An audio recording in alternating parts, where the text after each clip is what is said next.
It's time for another installment of The Basics, and on today's show I want to talk about deck evolution in the Star Trek CCG. More specifically, tournament-winning decks that fell out of fashion very quickly, mainly due to the fact that a CCG in its heyday changed with every expansion that came out. So some decks that may have won tournaments all of a sudden were not very good to use. Let me show you what I'm talking about, okay? Now, I'm going to be using an older issue of Scry magazine to help me illustrate what I want to discuss with you today in regards to how quickly decks can become obsolete in this game. As everyone knows, Scry magazine was our top source for news, updates, as well as tournament-winning decks and combinations used in the game. I'm going to start with the Borg Cube deck, which they came out with very shortly after the release of First Contact. I'm going to critique as I go. Starting with the Seed deck, I don't mind the mission choice. Their 6 missions are kosher as far as I'm concerned. That's fine. My biggest problem with the deck is not so much the quality of dilemmas, but the amount of dilemmas. There's only 17 in this deck. I normally recommend between 24 and 30. Regardless if you're playing with the Borg, you need to be keeping your opponent busy. Doesn't matter if your deck is designed to annihilate. Your opponent just can't have free reign on the missions. The other cards they have listed here are fine. I don't mind that. Q's Tent is actually awesome. The side deck they have put here is awesome for that deck. That's a plus. Personnel are very perplexing. There are too many different types of drones being used when you don't need to. Also, 2 Borg Queens. I would only use 1, and I would add in a lot of the specialty drones like Gowron of Borg, Tomahawk of Borg, cards like that.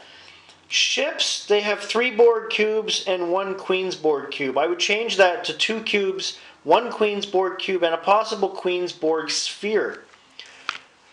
Everyone knows I'm not a big fan of objectives. The objectives are fine in this deck if that's what you're trying to do. If not, leave them out. Doorways, 5 Q's 10. That's a little excessive. 3 is more than enough. 5 Transwarp Network Gateway. In addition to the one over here in the C deck, that's more than enough. Ready Room Door is fine. Events, the events are not very good here because they have 7 activate subcommands. You only need about 4 of those.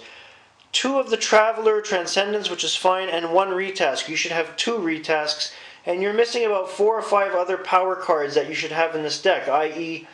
Rescue, QNet, and good cards like that. Interrupts, 4 Adapt, Negate, Obstruction. I would knock that down to 2. 4 of Q2, I would knock that to 2. 3 of Awaken, I would up that to 4. 2 Change of Plans, meh. 2 Kevin Uxbridge, I would change that to 1 Kevin Uxbridge and 2 Kevin Uxbridge Convergence. 2 Transwarp Conduit, I would also add a couple other interrupts that I've shown in other decks, not added here. Well, as you can see, this deck was great in theory when it first came out, and I was guilty of using it, and it worked okay for 1 game, but then opponents adapted to it and it was done. Moving right along to a tournament deck, and I want to use one that was highlighted in the World Championships back in 1996, and that is Todd Soper's World Finals Inner Space Romulator deck. We all wanted a really good Romulan deck, but this deck became obsolete faster than most. I'll tell you why. Seed cards. The missions are fine. All of these missions are excellent. They're mainly Romulan-centric missions. I've already said that's a great idea.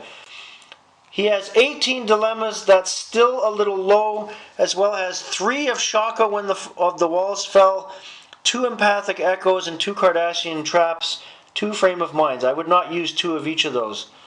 That's a little bit too much. If anything, I would use 2 of the Alien Parasites, 2 Shellyak, 2 Borg Ship, 2 Outpost Raid, if you were going to double them up.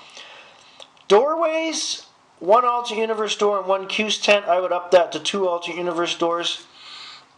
The artifacts are kosher here. Cryo Satellite and Interphase Generator. I don't mind those. 2 Outpost, Romulan, and Neutral, that's fine. Now when you go into the draw deck, 2 times Tackett. Tackett's a medical personnel, but having 2 of them in the deck is useless. There are better medical personnel that the Romulan has. A lot of these personnel are okay, but he doesn't have enough, and he supplements a small amount of Romulan personnel with a lot of non-aligned personnel. Not a great idea in a Romulan deck. And when subsequent expansions started coming out, putting too many non-aligned personnel in a Romulan deck really hurt it. Interrupts only 6, 3 Kevin Uxbridge, 3 Amanda Rogers. There are a few things missing here. Doorways, 7, 5 Q's tent, 1 Davidian door, 1 Alternate Universe door. I would knock that down to 2 Q's tent, but up Davidian door to 2 and up Alternate Universe door to 2. Ships, 3, Decius, Devorus, and Terix. I would get rid of Decius because it depends too much on the Alternate Universe door. Or the Davidian door. I would up that to Terix, Devorus, and I would, in place of Decius, I'd put Khazara or 2 Dederadex Universal ships. His Q's tent is not bad. He has a couple good Romulan personnel, but he's reusing some non-aligned personnel that will not work well. He has the Khazara in there, which is fine. He has an extra Romulan outpost. I don't know if I'd do that. Plexing and Alien Parasites. In terms of a side deck, I'm not sure.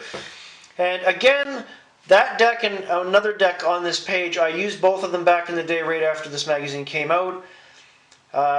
For example, Todd Soper's deck didn't get me very far at all. I got killed right up because once the next expansion came out, it became extremely redundant, and there was also enough cards to counter that. David Bowling's World Championship from Kronos with Honor deck was decent, but as you can see, because CCGs evolve, a deck made up in one expansion will be obsolete long before the next expansion comes out. Furthermore, anyone that's taken a deck to a tournament and has either won and lost with it will tell you that regardless if they've won that whole tournament or bombed out in the first round, that deck is getting ripped apart almost immediately. You don't keep a deck like that from a tournament the same and expect it to win again and again. It just doesn't happen, especially in the Star Trek CCG. That's all for today. Have a great day, everybody.